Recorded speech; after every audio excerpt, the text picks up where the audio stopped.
본 방송에서 제공하는 투자 정보는 투자 판단에 대한 조언입니다. 방송에서 제공하는 주식의 가치, 가격 상승 및 가격 하락에 대해서는 방송사에서 보장하지 않습니다.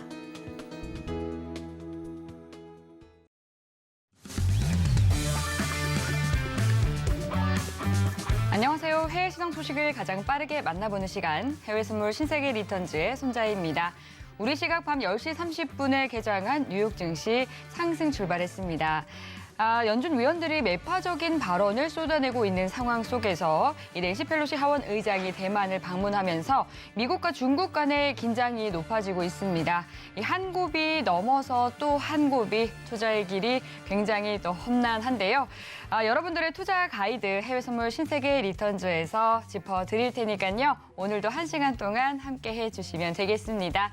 그럼 오늘 함께할 마스터 화면 통해서 확인해 보시죠.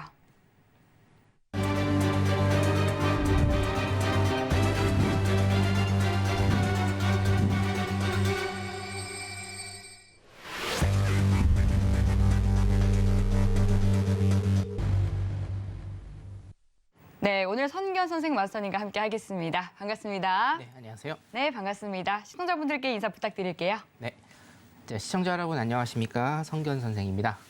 자, 시장이 굉장히 혼란스럽습니다. 네. 그렇죠? 예, 매파적인 발언이 쏟아짐에도 불구하고 기본적으로는 일단은 지표들이 안 좋게 나옴에도 불구하고 매수세를 일단 좀 타고 있습니다. 원인 한번 좀 살펴보고 향후 어떻게 대응을 해야 될지 한번 살펴보도록 하겠습니다. 잠시 후에 뵙도록 하겠습니다. 네, 오늘도 시장 굉장히 면밀하게 살펴보도록 하겠습니다. 방송 들으시면서 궁금한 사항 있으시면 노란톡 들어오셔서 질문 남겨주시면 되는데요. 노란톡 참여 방법은 문자번호 샵 0082번으로 선견선생이라고 4글자 적어서 문자 보내주시면 되겠습니다. 노란톡으로 보내주신 내용들은 또 방송 중에 실시간으로 답변 도와드리고 있으니까요. 지금 바로 노란톡 들어오셔서 질문 남겨주시면 되겠습니다. 네, 지금 현재 시간 오후 10시 52분 지나가고 있습니다. 먼저 오늘의 이슈부터 체크해 보시죠. 나스닥은 블러드 총재가 미국은 리세션 상황이 아니며 하반기 GDP 성장률이 양전할 것이라고 발언했습니다. 골드는 미중 긴장감 고조에 매수세가 유입되며 달러 강세에 숨고르기 보이고 있습니다. 오일은 오펙 플러스가 9월 1일 생산량을 10만 배럴 추가하면서 역사상 최소 증산에 급등락을 거듭하고 있습니다. 유로FX는 블러드 총재가 페드와 ECB 모두 상대적 연착륙이 가능할 것이라며 보합권을 유지하고 있습니다. 네, 이어서 주요 상품 시세 살펴보겠습니다. 네, 지금 주요 상품들이 모두 보합권을 유지하고 있습니다. 등락을 거듭하고 있는데요. 먼저 주요 상품들 상품별로 체크해 보도록 하겠습니다. 먼저 나스닥입니다. 네, 1.18% 상승한 13,078포인트 선 지나가고 있습니다. 다음 골드입니다. 0.38% 하락한 온스당 1,773달러 선 지나고 있습니다. 네, 다음 오일입니다. 0.08% 상승한 배럴당 94달러 선 지나가고 있습니다. 마지막으로 유로입니다. 0.04% 내린 1.020달러 선 지나가고 있습니다.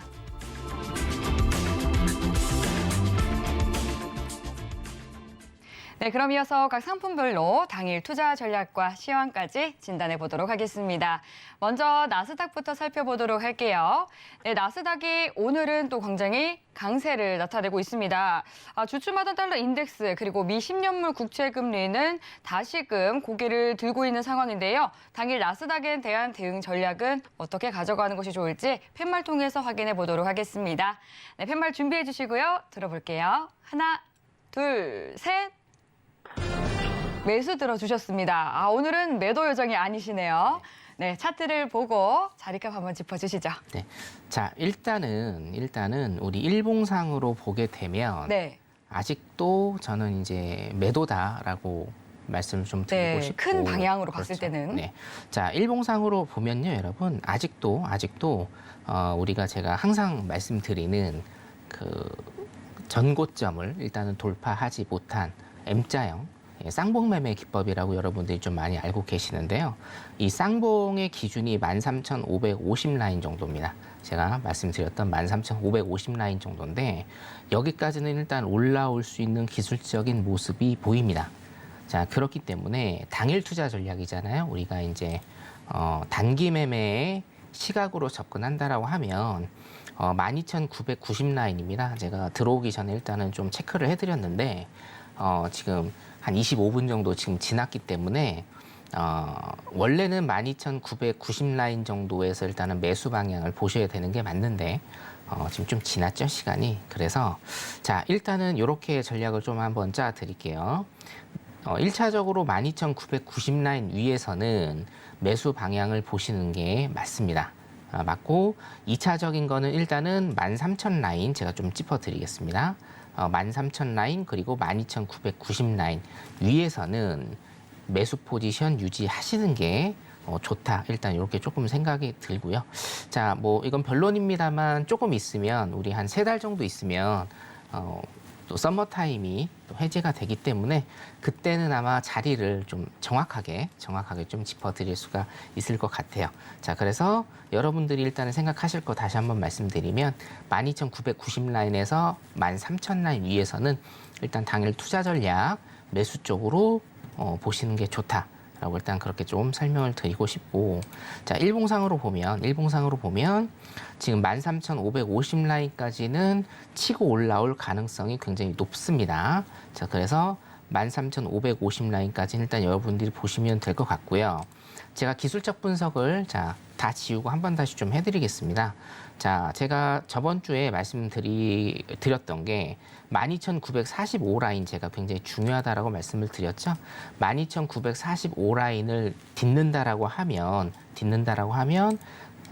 딛고 지지를 받는다라고 하면 이 위에 룸이 보인다라고 여러분들한테 일단 말씀을 드렸고, 자, 12,945 라인을 이날은 948까지 가서 조금 애매하다. 제가 노란 톡방에 말씀을 드렸고, 바로 다음 날 뚫고 갔기 때문에 12,945 라인 위에서 지지를 받았기 때문에 일단 이 위에 룸이 보인다라고 제가 저번 주에 말씀을 드렸고, 그래서 일단은 단기적으로 매수 전략을 지금 계속적으로 제가 말씀드리고 있는 겁니다.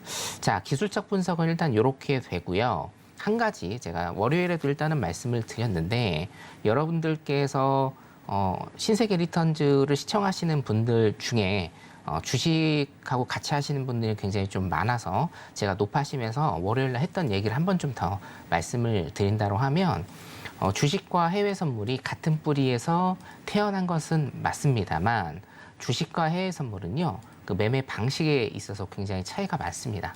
자, 그래서 주식 하시는 분들이 해외 선물을 하시면 주식처럼 매매를 하셔서 롱 포지션을 가신다든가 아니면 굉장히 오래, 소위 우리가 이제 물렸다라는 표현을 쓰죠.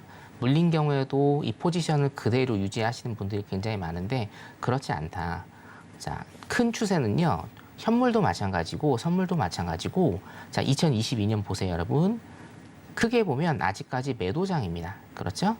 자, 16,000선에서 지금 16,000선에서 11,000포인트까지 5,000포인트가 떨어졌고요. 5,000포인트 떨어졌고 이제 얼마 올랐나요? 2,000포인트 오른 겁니다, 여러분. 5,000포인트가 떨어지고 2,000포인트 오른 상태이기 때문에 아직까지 큰 그림은 매도장이 맞다. 하지만 매도장이 1년 내내 계속된다고 해서 여러분들 하루하루 단기 매매 하시는 분들이 무조건 다 매도 타시면 안 되겠죠. 그리고 매도를 탔는데 이게 매수 방향으로 치고 올라온다라고 하면 여러분들 어떻게 하셔야 됩니까? 갖고 계시는 게 아니고 손절을 치시거나 아니면 스위칭 하셔야 돼요. 매수를요.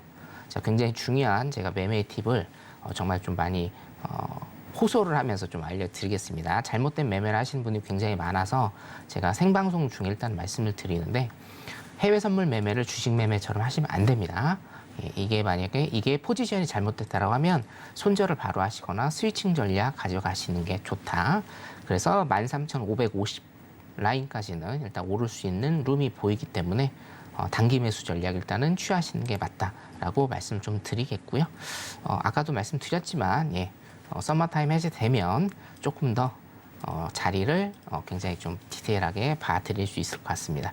12,990 라인 위에서는 계속 매수 전략 가시는 거를 제가 추천을 드리고요. 조금 이따 미국 시장 전반에 관한 거 다시 한번 좀 말씀을 드리도록 하겠습니다.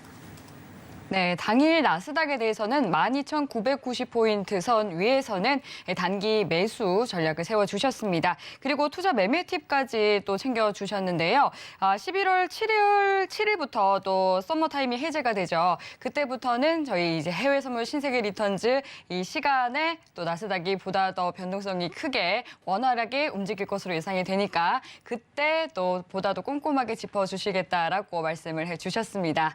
그렇다면 이제 나스닥 에 대해서 당일 투자 전략 짚어봤고요. 또 시장에 관련해서 준비해 주신 내용이 있다라고 말씀을 해주셨는데 어떤 내용 준비해 주셨을까요? 오늘도 사실은 노동시장에 관한 거를 제가 준비를 했고 네, 노동 위크니까요. 네네. 예. 그리고 제가 이제 키워드를 한 달 전에 잡아드렸듯이 네. 물가의 프레임은 2, 3년 동안 계속 갈 겁니다. 그렇죠? 그렇군요. 왜냐면 PCE가 지금 4.6, 4.7이 나오고 네. 페드에서 원하고 있는 물가는 지금 2% 선이기 때문에 네. 여러분들 이 신세계 리턴즈를 꾸준히 보신 분들은 아실 거예요.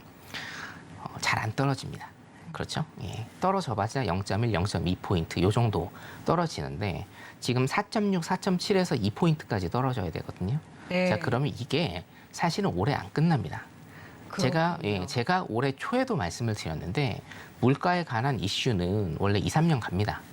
2, 3년 가기 때문에 제가 2, 3년 계속 간다 강조를 드리고 후반기 이슈 같은 경우에는 자 물가는 큰 프레임에서 여러분 2, 3년 계속 갑니다. 그러면 우리가 하반기 그리고 지금 뭐 한두 달 있다 어떤 키워드가 정말 중요한지 이게 중요한데 제가 후반기 7월 달에 후반기 오면서 말씀드렸죠. 노동시장이 정말 중요할 것이다. 노동시장이요. 노동시장이 정말 중요할 것이다 라고 제가 여러분한테 말씀을 드렸어요. 이유는 간단합니다, 여러분. 자, 물가 잡으려면 우리가 이제 그 매파도 있고 비둘기파도 있는데 저 같은 경우에는 이 물가와 실업률의 관계에 있어서는 저는 매파입니다, 여러분. 매파입니다. 자, 물가와 실업률에 있어서의 매파적인 성격은 뭐냐면 자, 물가를 잡으려면 실업률이 올라야 되고 경기가 침체돼야 된다라는 주장을 펼치는 게 사실은 매파적인 시각인데 저는 그 시각을 여러분들한테 계속적으로 말씀을 드리죠. 자, 미국의 노동시장을 지금 좀 보면 어제 굉장히 중요한 지표가 또 발표가 됐습니다. 이번 주 앵커님이 말씀하신 대로 노동 위크인데요. 자, 고용보고서라는 게 어저께 한국 시간으로 밤 11시에 일단 발표가 됐죠. 네. 자, 요것만 보시면 될 것 같아요. 제가 빨간 박스를 좀 쳐놨는데요. 물론 이제 제가 지표만 수치만 보여드릴 수는 있지만 이겁니다. 고용 시장에서 채용이 줄었다. 디크리스거든요. 채용이 줄었다라는 것만 여러분들이 좀 체크를 하시면 될 것 같습니다. 자, 두 가지 해석을 일단 좀 할 수가 있는데 자, 우리가 트리오라고 제가 부르는 자, 바이든 행정부가 있고요. 옐런 재무부가 있습니다. 그리고 페드 중앙은행의 파월이 있습니다. 이 세 분이 계속적으로 지금 주장을 하고 있는 것은 고용과 노동 시장이 굉장히 탄탄하기 때문에 이것을 망치지 않고 경기가 연착륙할 것이다라는 것을 계속적으로 주장을 하고 있죠. 여러분. 자, 올해 보신 분들은 무슨 말인지 다 이해되실 거예요. 그렇죠? 자, 경기는 원래 연착륙이 아니라 경착륙을 해야 되죠. 자, 물가를 잡기 위해서는 실업률이 높아져야 되고 경기가 안 좋아져야 됩니다. 그래야 물가가 잡힌다라는 게 이론입니다. 그리고 실제적으로도 사실은 그렇고 이게 매파적인 발언입니다. 자, 그런데 페드는 제가 말씀을 드렸죠. 지금 두 마리 토끼를 다 잡으려고 하고 있다라는 거예요. 물가도 잡아야겠고 경기도 망치지 않아야겠고 이 두 가지를 다 잡으려고 하는 겁니다. 자, 교과서적인 이론을 떨쳐내고 하나의 새로운 이론을 그냥 만든다라고 보시면 돼요, 여러분. 자, 그렇기 때문에 자, 경기를 망치지 않으려면 그 근본 바탕, 완전히 기본이 되는 게 바로 노동시장, 고용시장입니다. 자, 실업률이 높아진다라는 것은 어떻게 되죠? 노동시장이 망가진다는 얘기인데 실업률을 높이지 않고 노동시장을 망가뜨리지 않고 물가를 잡겠다는 얘기거든요. 두 마리 토끼를 다 잡겠다는 얘기예요. 그렇기 때문에 노동시장이 후반기에 큰 키워드가 될 것이고 굉장히 핵심적으로 여러분들이 보셔야 되는 그런 지표가 된다라고 제가 굉장히 좀 강조를 드렸고, 자, 이 트리오가 주장을 하는 것은 항상 노동시장은 굉장히 견고하기 때문에 우리는 인플레이션을 극복할 것이다. 노동시장은 아무 문제 없다. 그래서 경기는 연착륙할 것이다. 라는 것을 계속적으로 지금 얘기를 하고 있거든요. 그래서 노동시장 고용 지표가 굉장히 중요해진다라는 겁니다. 자, 어제 일단은 발표가 났는데 채용이 일단은 줄었습니다. 자, 채용이 줄었다라는 것은 어떻게 됩니까? 노동시장이 조금씩, 물론 이제 무너진다라는 표현은 아니죠. 노동시장이 조금씩 안 좋아진다라는 의미죠. 기업이 혹은 조그마한 단위에서 지금 채용을 하는 그 건수가 줄었다라는 겁니다. 그렇죠? 그러면 경기가 조금 하강을 할 수 있다라는 시그널이 될 수가 있어요. 자, 그런데 지금 일단은 그런 시그널이 조금 약한 거는 뭐냐면, 자, 1대 1.8이라고 제가 항상 강조를 드리는데, 자, 노란톡방에 들어오시면 제가 이 노동시장에 관해서 굉장히 좀 디테일하게 설명을 자주 드리거든요. 1대 1.8이라는 게 무슨 뜻이냐면, 자, 내가 일을 하고 싶은 사람입니다. 실업자예요. 일을 하고 싶은 사람인데 나를 원하는 곳은 1.8입니다. 자, 그렇기 때문에 어떻게 됩니까? 1대 1.8이에요.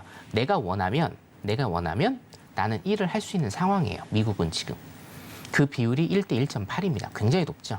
이게 살짝 낮아진 수준입니다. 지금 여기에서는. 살짝 낮아진 수준이기 때문에, 자, 제가 실업률이 높아지는 것은 후행적이라고 말씀을 드리고 굉장히 오랜 시간이 필요합니다. 자, 그렇기 때문에 자, 지금 이게 채용이 조금 줄었다라는 것이 어떤 시그널을 줄 것인지는 조금 더 기다려 봐야 한다라는 거죠. 근데 중요한 것은 채용이 조금씩 줄면서 다른 노동 지표들, 고용의 지표들이 줄어든다라고 하면 이건 어떻게 됩니까?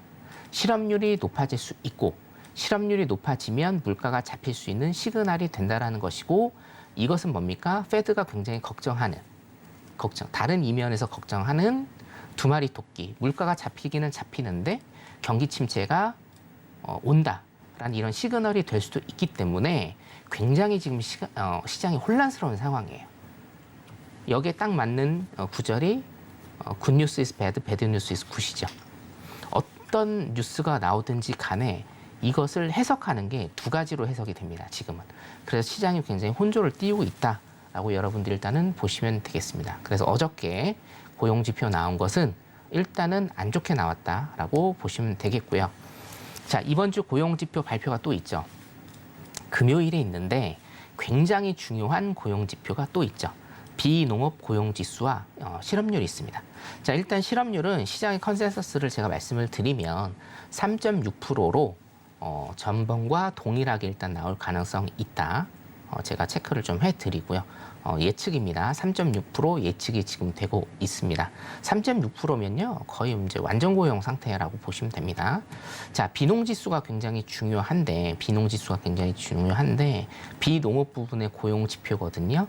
요거는 조금 덜 나올 가능성이 있다라고 지금 예측이 돼요. 저번 달은 37만 건수였는데요. 25만 건수로 일단 예견이 되고, 만약에 비농지수도 낮게 나온다, 25만 건 밑으로 낮게 나온다라고 하면, 자, 어저께 고용지표도 안 좋게 나왔고 이번에 비농지표도 안 좋게 나온다라고 하면 노동시장이 조금은 하강 상태로 가는 어떤 시그널이 되지 않을까, 일단 여러분들이 그렇게 일단 생각을 하시면 됩니다. 자, 그럼 여러분들은 기본적으로 어떤 스탠스를 취하셔야 되냐? 해석은 두 가지로 일단 나올 수는 있는데, 일단 제 방송을 들으시는 시청자분들이라고 하면 제가 일단 기본을 잡아드리겠습니다. 물론 페드에서는 지금 노동시장을 해치지 않고 물가를 잡기를 원하지만 제가 노란톡방에 굉장히 많은 자료들을 매일매일 올려드리고 있거든요. 대부분의 금융인들과 대부분의 경제학자들은 말이 안 되는 소리라고 합니다. 자, 그래서 이렇게 보시면 돼요. 고용 지표가 지금 안 좋게 나오고 노동시장, 특히나 이것도 일단은 보셔야 됩니다. 시간당 평균 임금. 자, 시간당 평균 임금이 높아진다는 것은 인플레가 올라갈 수 있는 한 가지 원인이 될 수가 있어요. 그렇죠? 시간당 평균 임금도 낮아져야 돼요, 여러분. 자, 저번에 5.1이었고 이번에 예상이 4.9입니다. 그렇죠? 좀 낮아지고 있죠, 예상도. 그러면 실제 발표도 어떻게 됩니까? 4.9 이하로 나오는 게 좋겠죠. 자, 최소한 제 방송을 듣고 계신 시청자분들이라고 하면 고용 지표가 안 좋게 나오면 어떻게 됩니까? 아, 이제 물가가 잡혀지는 그런 초입에 들어갈 수도 있겠구나 라고 일단 이렇게 생각을 하셔야 됩니다. 무조건 시장이 안 좋다라고 생각을 하시면 안 되고, 아셨죠? 자, 물가와 실업률과의 관계는 반비례 관계이기 때문에 물가를 잡으려면 실업률이 높아져야 되고 고용시장, 지금 탄탄한 고용시장이 무너져야 된다. 그래서 오히려 어저께 나온 지표 그리고 금요일 날 나온 비농지표가 굉장히 중요한 게 비농지표도 안 좋게 나오는 게 사실상 시장은 훨씬 더 좋다라는 이런 개념을 갖고 계셔야 돼요. 자, 그러면 제가 다시 한번 좀 정리해서 말씀을 드리면 바이든의 이 사진을 제가 굉장히 좀 요즘에 많이 쓰고 있는데 따봉 사진입니다. 따봉. 자, 바이든이 따봉을 하고 있지만 이게 과연 누구를 위한 따봉인지에 관해서 제가 굉장히 의구심이 있어요. 자, 홈세일입니다. 주택 매매가 지금 별로 안 좋아지고 있고 GDP도 어떻게 됩니까? 2분기 연속 하락을 해서 기술적인 경기 침체에 들어갔다. 자, 그런데 원자재 값과 오일 값과 천연가스 값은 에너지 값은 계속적으로 오르고 있고 인플레이션은 떨어질 기미가 안 보입니다. 자, 여러분, 금리 인상에 굉장히 속도를 지금 내고 있죠. 굉장히 사실은 강력한 정책을 지금 쓰고 있어요. 그렇죠? 금리 인상에는 속도가 붙으면서 굉장히 강력한 정책들을 쓰고 있고, 자, 1년 사이에 기준금리만 3%에서 3.5%를 지금 올릴 겁니다. 미국의 기준금리가 지금 3.5%까지 일단은 오를 겁니다. 그렇죠? 자, 올 초에 비해서 거의 3배 정도, 7배죠? 7배 정도 일단은 오른다라고 생각하시면 돼요. 굉장히 강력한 금리 정책을 쓰고 있음에도 불구하고 문제가 되는 건 지금 뭡니까? 인플레이션이 지금 안 잡히고 있어요. 소비자 물가지수 그렇고 사실상 저번 달에 조금 잡힐 거라고 예상을 했던 근원 PCE도 지금 안 잡히고 있죠. 오히려 올랐습니다. 자, 그러면 금리는 계속적으로 오르고 있고 물가는 안 잡히는 현상. 미국이 정말 우려하는, 미국뿐만이 아니라 세계의 여러 나라들이 정말 이것만은 피하고 싶다라는 게 바로 스태그 인플레이션인데, 이 스태그 인플레이션이 올 수도 있다라는 거죠. 사실은 그래서 저는 경기 전망은 별로 안 좋게 보는 겁니다. 아직까지도. 물론 장기적으로 보면 미국은 펀더멘탈이 워낙 강하기 때문에 전고점까지 저는 오를 거라고 일단은 보지만 지금 당장 올해까지는 이 금리 인상의 속도가 붙었지만 물가가 도무지 잡히질 않는 겁니다, 여러분. 수치상으로 지금 증명이 되잖아요. 물가가 안 떨어져요. 그리고 뭡니까? 물가가 급속도로 떨어져야 되는데 기울기가 너무 작죠. 그래서 금리 인상은 지금 계속적으로 하고 있지만 물가가 정말 안 잡히고 있다. 스태그 인플레이션이라는 게 지금 조금 많이 가라앉기는 했지만 이 스태그 인플레이션이 진짜 올 수도 있습니다, 여러분. 자, 그래서 노동시장이 정말 중요하다. 9월 말에 FOMC가 또 있는데 노동지표가 2번 일단 발표가 될 겁니다. 물가지표도 2번 발표가 될 거고 그게 정말 중요한 핫 이슈다. 노동시장. 여러분들이 굉장히 핫 이슈로 보셔야 되고 노란톡방 들어오시면 제가 계속적으로 노동시장에 관한 것들 올려드리기 때문에 오셔서 같이 분석하시고 공부하시고 제가 분석해드리는 거 같이 보시면 될 것 같습니다. 미국 시장 일단은 전망 여기까지 하겠습니다. 네, 고용 위크답게 고용부터 또 물가에 대한 내용까지 또 짚어주셨습니다. 그렇다면 미국 시장 이슈는 이렇게 정리를 해보도록 하고요. 국내 시장으로 시선을 돌려보도록 하겠습니다. 국내 선물에 대한 트레이딩 전략은 어떻게 가져가는 것이 좋을지 알아보도록 할게요. 국내 선물 어떻게 보세요? 국내 선물은요, 제가 네. 기술적으로만 일단은 좀 네, 차트 한번 봐주시죠. 네. 미국 시장이 지금 많이 오르면서 국내 네. 시장도 지금 조금 많이 올랐다라고 느끼실 수도 있는데, 네, 좀 차근차근 천천히 올라오는 듯한 모습이던데요. 네.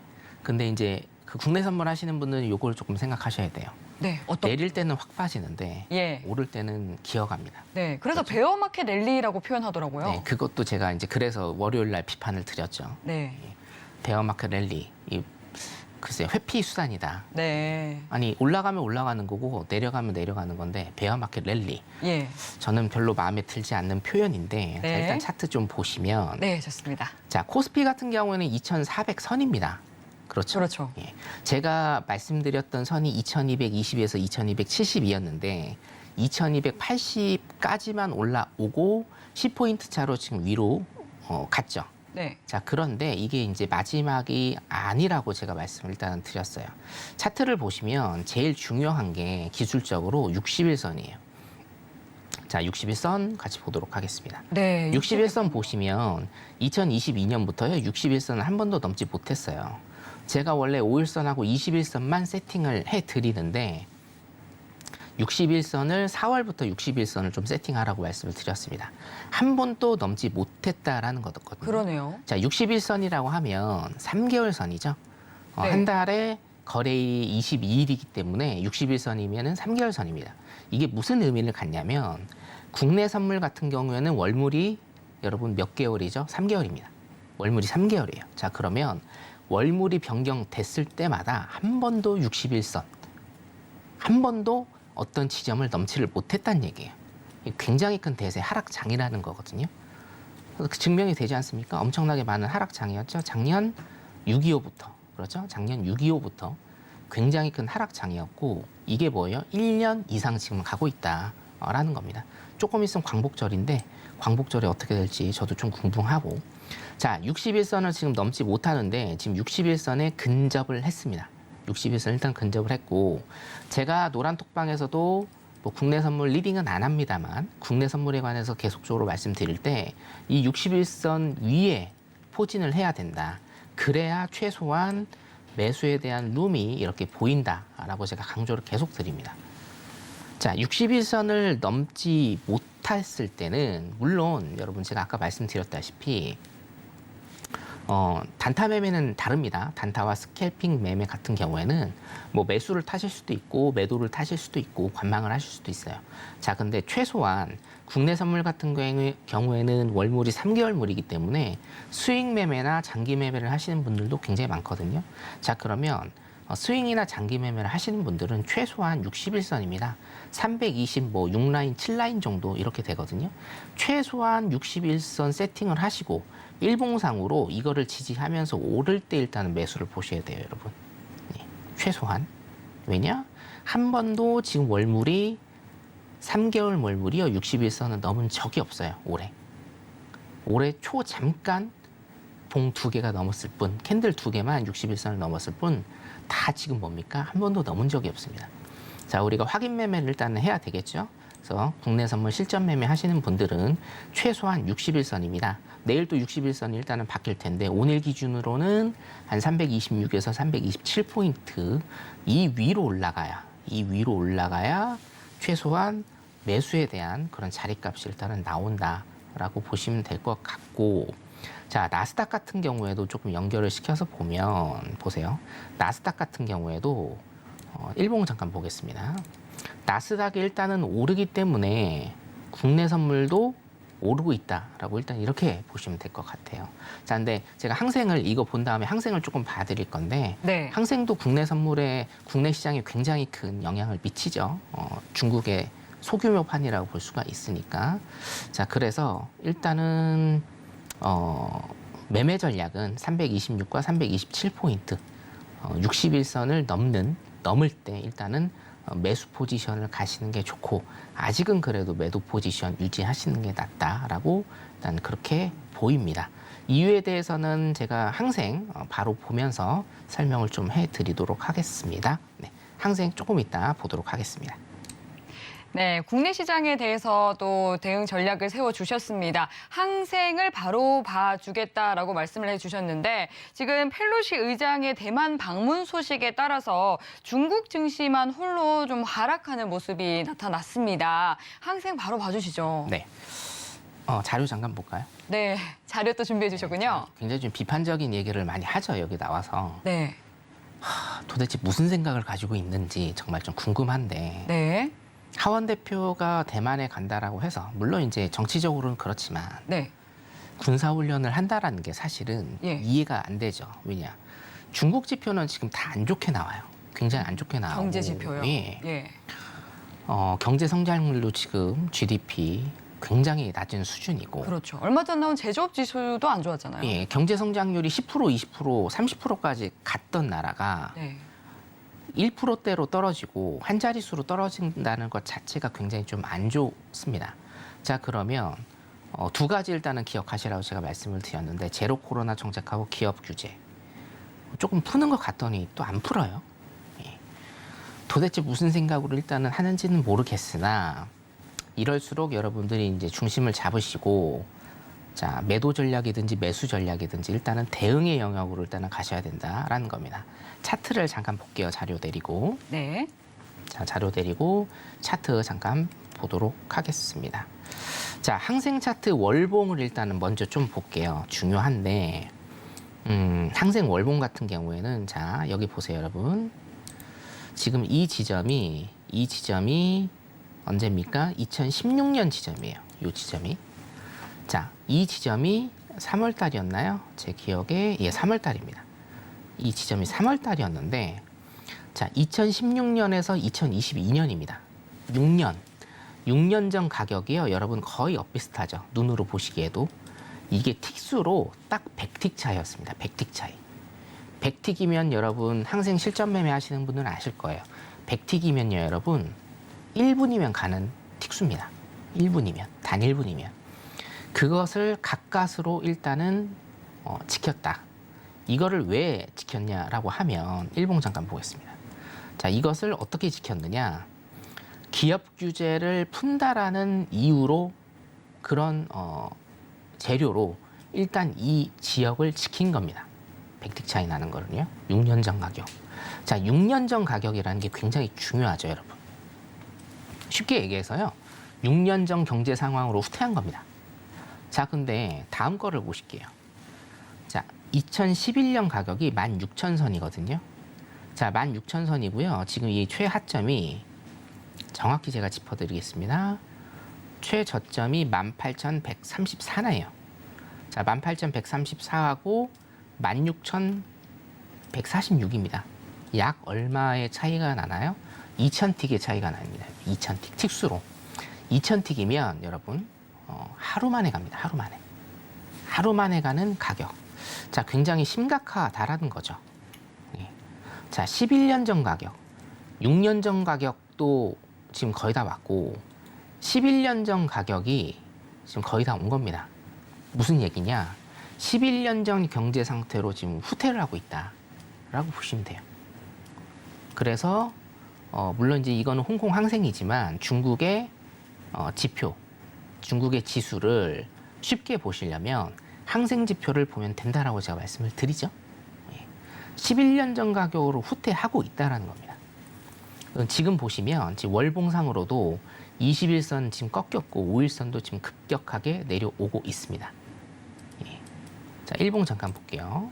자, 일봉 보시면 여기가 사실은 굉장히 중요한 라인이었는데 자, 제가 요때 지금 6월 달이네요. 6월 달에 제가 출연을 해서 말씀을 드린 거 한번 리플레이를 해보세요, 여러분. 6월 달에, 6월 말에. 자, 지금 쌍봉인데 이거를 못 뚫었다. 그럼 뭡니까? 자, 전저 라인을 뚫고 내려가는 모습이 나올 수가 있다라는 거죠. 이게 지금 항생, 나스닥, 국내 선물에서 제가 올해 굉장히 많이 말씀을 드리는 쌍봉매매 기법입니다. 여러분들이 많이 하시는 쌍봉매매 기법. 전고점을 뚫지 못하면 전저점을 뚫고 내려간다는 거예요. 자, 다 지우고 제가 다시 한번 그려드릴게요. 자, 봉우리가 고점이 하나 형성이 됐고 고점을 향해서 가고 있었는데 어떻게 됩니까? 뚫지를 못해요. 그럼 어떻게 된다? 저점을 뚫고 내려간다라는 겁니다. 전저점을 뚫고, 여기죠? 전저점을 뚫고 내려간다. 자, 전저점을 뚫고 내려간다라고 하면 바로 어디입니까? 3월의 전저점 18,000 라인. 3월의 전저점 18,000 라인과 6년 전 가격은 얼마가 차이가 난다? 단 100틱밖에 차이가 안 나고 이 100틱은 어떻게 된다? 1분이면 내려갑니다. 자, 그렇기 때문에 중국 같은 경우에는 어떤 큰 모멘텀이 있지 않는 이상은 굉장히 올 한 해 어려워질 가능성이 많다. 자, 그러면 우리나라하고 좀 접목을 시켜서 말씀을 드리면 우리나라도 일단 미국의 영향을 굉장히 좀 많이 받아서 지금 반등을 지금 하고는 있는데 중국 상황이 지금 굉장히 안 좋게 된다라고 하면 사실은 러시아가 우크라이나와 전쟁을 뭐 하리라고 예상은 많은 사람들이 안 했지 않습니까? 중국이 전쟁을 한다는 얘기는 아니고 큰 이슈, 큰 뉴스는 항상 터질 수가 있는 나라라는 거죠. 자, 그러면 어차피 미국 같은 경우에는 11월에 대선이 있기 때문에 지금이든 아니면 나중이든 기술적 반등은 준다. 자, 그러면 우리가 그 기술적 반등을 따라갈 수가 있느냐의 문제예요. 연결시켜서 생각하셔야 돼요. 미국, 한국, 중국을요 연결시켜서 생각하셔야 됩니다. 자, 미국이 빠질 때는 우리나라가 더 크게 빠졌고요.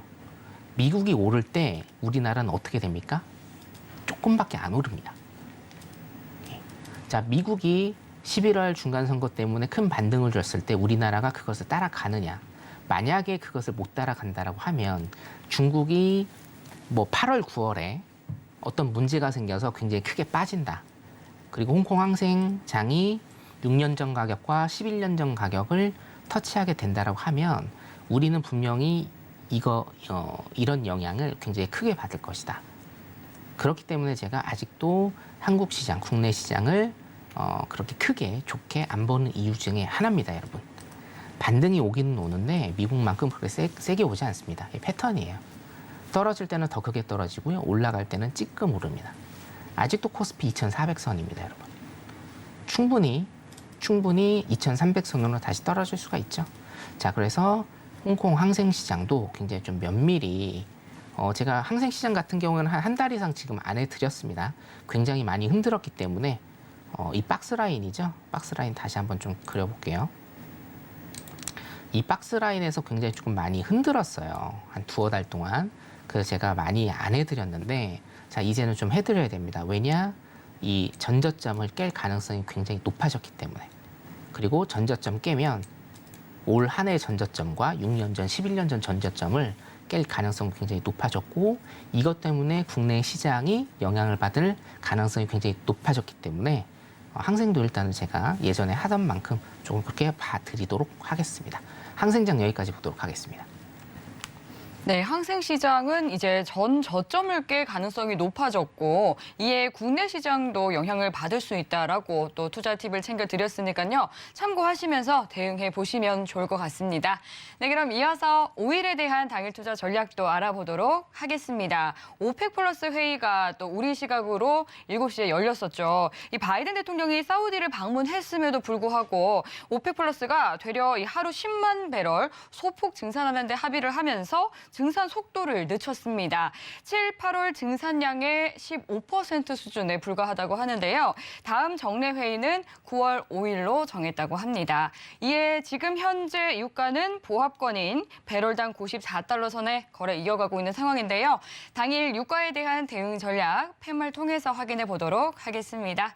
팻말 준비해 주시고요. 들어보도록 하겠습니다. 하나, 둘, 셋. 네, 매수 들어주셨네요. 네. 차트 보고 자리가 한번 짚어주시죠. 어떤 거를 들지 제가 굉장히 네, 좀 고민하시는 것 같더라고요. 막판에 좀 들었는데 네. 헷갈릴 때는 기본적인 걸로 가면 되죠. 예. 증산을 하긴 했는데 이게 참 애매한 수준도 아니에요. 저건 사실은 네. 그 바이든의 부탁을 거절했다. 있다라고 그냥 보시면 될 것 같고. 그러니까요. 15% 수준이라고 하네요. 그래서 급등락을 지금 하고 있는데 네.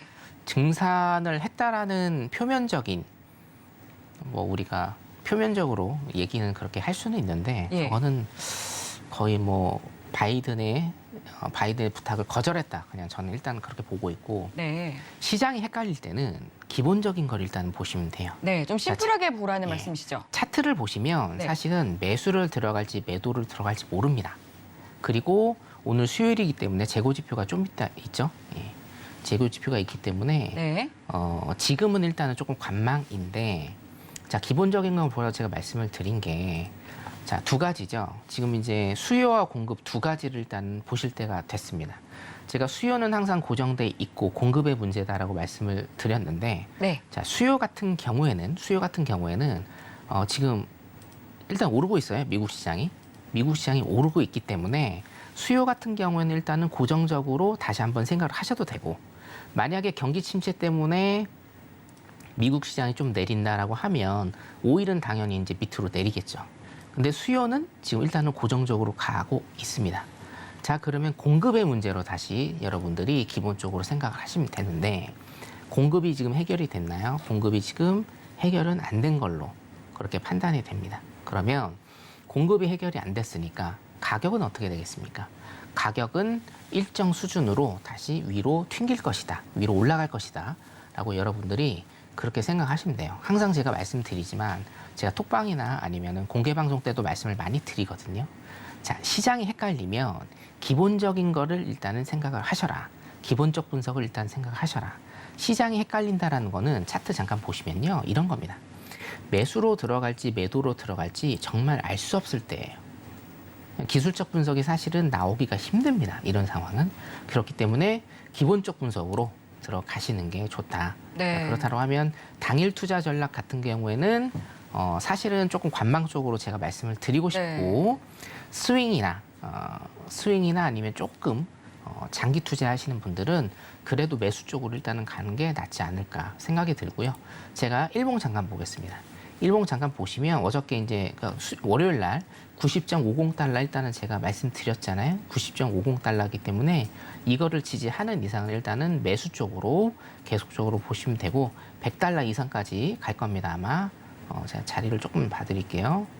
한 106달러 정도 106달러까지는 실제로 지금 오를 수 있는 이런 룸이 일단은 좀 보이기 때문에 90.50달러를 지지하는 이상은 100달러 이상까지 일단은 좀 보셔도 될 것 같고 자 캔들을 잠깐 이평선을 잠깐 보시면 이평선이 굉장히 조금 희한하게 형성이 돼 있습니다. 5일선은 꺾였죠. 일봉인데 5일선은 지금 꺾였는데 21선 위로 올라오고 있습니다. 그렇죠? 예, 무슨 얘기입니까? 시장이 굉장히 혼조다라는 겁니다. 일봉상 캔들을 보셔도 되고요. 우리 분봉상 캔들을 보셔도 됩니다.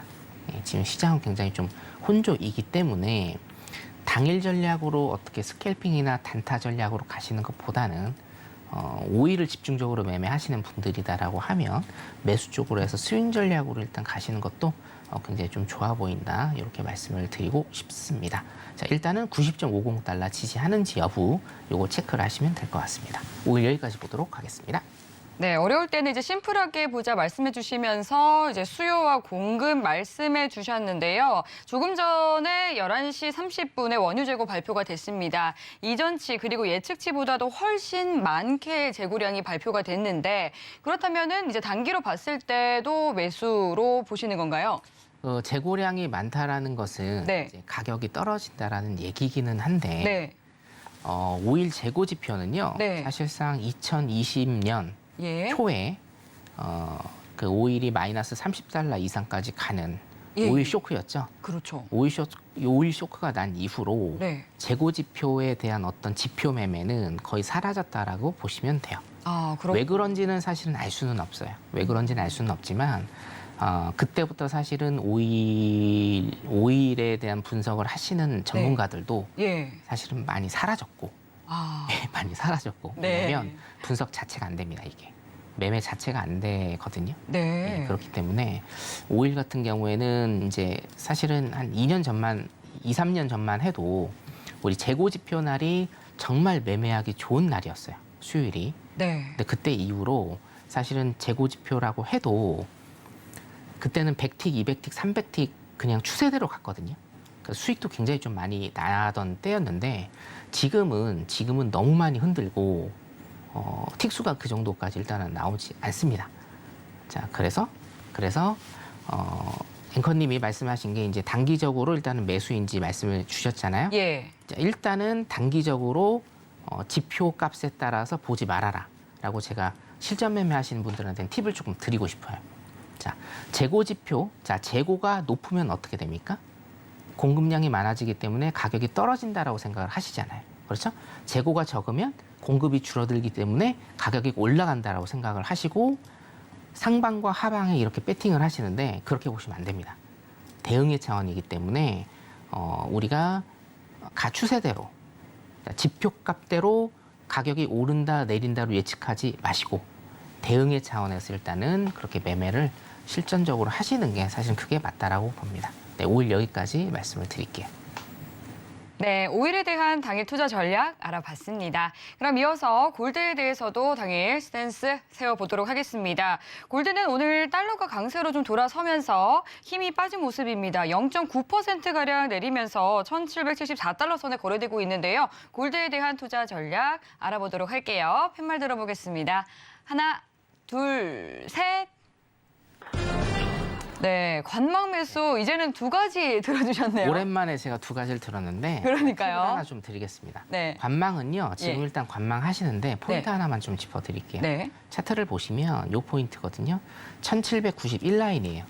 자, 1791라인을 돌파를 하고 지지를 하면 그때 매수 포지션 길게 보셔도 됩니다. 여러분 아시겠죠? 자, 골드는 제가 이렇게만 일단은 좀 짚어드릴게요. 지금은 자, 차트 보시면 지금은 사실 장 시작하고 나서 매도로 조금 많이 빠진 상황이기는 한데 골드는 또 9시부터 일단 우리가 매매 거래량이 좀 활발해지거든요. 9시부터 지금 보면 11시 37분을 일단 향해 가고 있습니다. 골드가 지금은 거래량이 많이 없으면서 힘이 많이 빠지는 상태예요. 자, 그러면 단기 매매를 하시는 분들은 제외하고 사실은 단기 매매 하시는 분들도 마찬가지기는 한데 지금 시간에서는 제가 매매하는 것을 권해드리지 않습니다. 실질적으로. 자, 그렇기 때문에 관망을 일단은 좀 들었고 단 여러분들한테 팁을 하나 드리자라고 하면 1791라인입니다. 1791라인이 지지 라인이거든요. 매수 쪽으로 인한 지지 라인이에요. 1791라인을 딛고 올라서면 그때 매수를 충분히 보셔도 되고요. 이거는 단기 매매를 안 하셔도 됩니다. 이거는 스윙 매매로 며칠 끌고 가셔도 되는 이런 포지션이다 라고 제가 일단 말씀을 좀 드리겠습니다. 골드 일단 여기까지 보도록 하겠습니다. 네, 골드는 1,791달러를 돌파하게 된다면 매수하는 게 좋겠다라고 짚어주셨습니다. 네, 오늘 주요 상품들에 대한 당일 투자 전략 알아봤고요. 그리고 또 이번 주 토요일에 성견 마스터님 대전 가시잖아요. 대전 가서 무료 강연회 하실 예정인데 어떤 내용 준비해 주실지 좀 맛보기로 시청자분들께 알려주시죠. 네, 사실은 뭐 대구 제가 갔고 부산 갔고 서울부터 서울, 대구, 부산 대전, 찍고 부산 이제 찍고 아하. 대전으로 일단 네. 가는데 네. 자, 큰 프레임은 같아요. 예. 저는 미국 시장을 일단은 네. 미국 중간 선거가 일단은 있고 그렇죠. 예전부터 데이터로 보면 네. 일단 반등은 줄 거예요. 반등은 줄이라 생각하지만 예. 자, 미국 시장도 중요하지만 또 미국과 연계된 우리나라 시장도 굉장히 좀 중요하지 않습니까? 미국 시장과 우리나라 한국 시장은 좀 많이 다를 것이다라는 말씀을 제가 좀 많이 드리고 있고 네. 이번 대전 강연회에서는 물론 이제 큰 프레임은 바뀌진 않아요. 왜냐하면 저 매수 방향인데 제가 매도, 뭐 대구에서는 매수, 뭐 부산에서는 매도 이렇게 할 수는 없기 때문에 큰 프레임은 같지만 내용이 굉장히 좀 많이 업그레이드가 됐습니다. 이번에 시장이 많이 올랐죠, 미국 시장이. 그렇기 때문에 저는 이 미국 시장 많이 오른 게 페이크라고 봅니다. 분명히 다시 떨어질 것이다 일단은 보고요. 왜 그런지의 그 근거에 대해서 좀 자세하게 설명을 드리고 한국 시장까지 다 같이 설명드리도록 하겠습니다. 많이 와주시기 바라겠습니다. 네, 누구도 경험해보지 못한 긴축의 시대에서 살아남고 싶으신 분들은 이번 주 토요일 오프라인 강연에 꼭 참석해 보시기 바라겠습니다. 문자번호 샵 0082번으로 선견이라고 2글자 적어서 문자 보내주시면 저희가 참여 방법 상세히 알려드리도록 하겠습니다. 참고로 본 방송에서 제공하는 정보는 투자 판단에 대한 조언일 뿐 해당 상품의 가치나 수익률을 보장하지 않습니다. 서울경제TV는 자본시장 통합법을 준수합니다. 1:1 투자 상담과 유사 수신행위 등 모든 불법사항 을 엄중히 금지합니다. 오늘 저희가 준비한 내용은 여기까지입니다. 늦은 시간까지 함께해 주신 여러분 고맙습니다.